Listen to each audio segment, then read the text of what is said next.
আপনার ব্রাইডাল বেনারসি বিয়ের শাড়ি, এটা মূলত আপনার 2025 থেকে স্টার্ট করে উপরে বিভিন্ন প্রাইসের মধ্যে হয়। এটা স্টোনের কাজ, অল ওভার কাজ করানো, এটা আপনার ব্রাইডাল বেনারসি। এখানে স্থানীয়ভাবে বেনারসি শাড়ি তৈরি করে থাকে।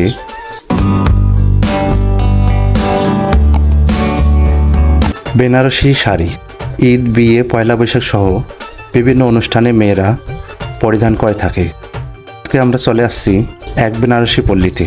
এখানে স্থানীয়ভাবে বেনারসি শাড়ি তৈরি করে থাকে এবং এখানকার স্থানীয় শোরুমগুলোতে স্বল্প মূল্যে বিক্রি করে থাকে। সেই গ্রামটি বেনারসি পল্লী নামে পরিচিত।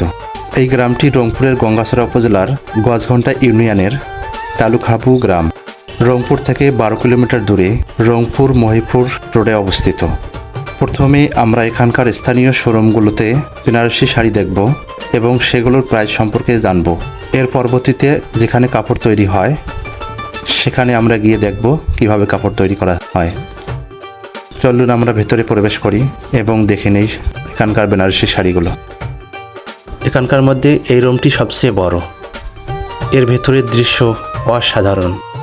বিভিন্ন রকমের বিভিন্ন ডিজাইনের বেনারসি শাড়ি সুন্দর সুন্দরভাবে সাজিয়ে রেখেছে। ক্রেতাদের বসার জন্য রয়েছে সোফার ব্যবস্থা। এছাড়াও পুরো শোরুমটি শীতাতপ নিয়ন্ত্রিত। চলুন কয়েকটি কাপড় দেখি এবং এগুলোর দাম জেনে নেই। এটা আপনার ব্রাইডাল বেনারসি বিয়ের শাড়ি, এটা মূলত আপনার 2025 থেকে স্টার্ট করে উপরে বিভিন্ন প্রাইসের মধ্যে হয়। এটা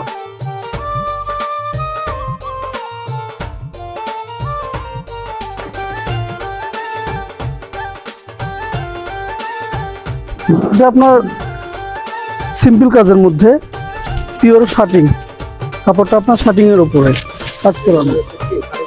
হ্যাঁ, এটা লোকাল প্রোডাক্ট, এখানে তৈরি। মূলত হলো কি এখানে লোকাল প্রোডাক্টও আছে, আবার কিছু কিছু বাইরে থেকেও নিয়ে আসা হয়, কারণ সবই তো এখানে চলবে না। হ্যাঁ, বাইরেরও আছে, এখানকারও আছে, বাইরেরও আছে।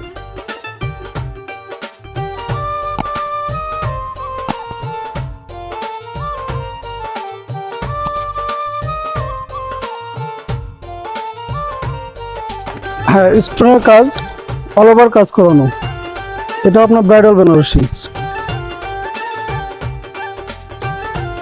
এটা আপনাদের লোকাল, জি, এখানকার তৈরি। এটা আপনার শুধু ব্রাইডালের জন্য। এখন আপনার বউয়ের জন্য আর কিছু শাড়িগুলো আছে আপনার, যেমন এটা আপনার পাটি বেনারসি, জর্জেটের উপরে কাজ করানো।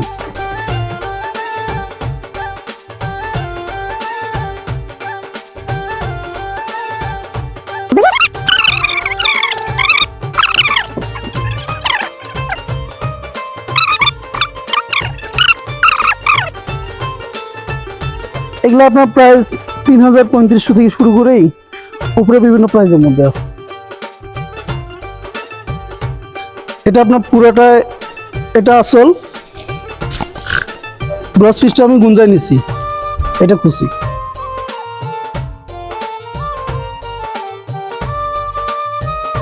এই নিবিড় বেনারসিতে যোগাযোগ করার জন্য এই শোরুমের লিঙ্ক ও মোবাইল নাম্বার ডিসক্রিপশন বক্সে দেওয়া আছে। এখন আমরা চলে যাব যেখানে কাপড়গুলো তৈরি হয়। এখানে আসার পর আমরা হতাশ হয়ে গেলাম। সব বাড়িতেই কাপড় তৈরি করা বন্ধ হয়ে গেছে।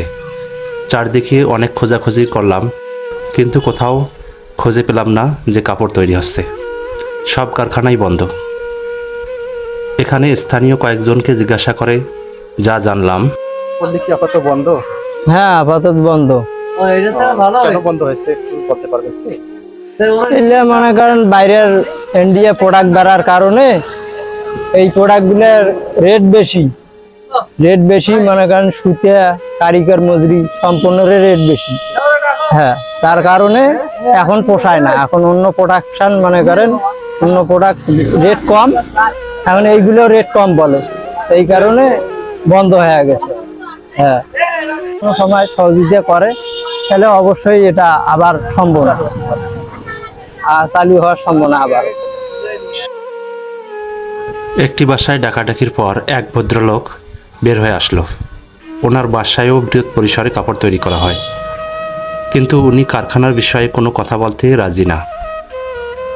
আমাদের সামনেই দরজা বন্ধ করে ভেতরে চলে গেলেন। এর কারণ বা এর রহস্য কোনো কিছুই জানতে পারলাম না।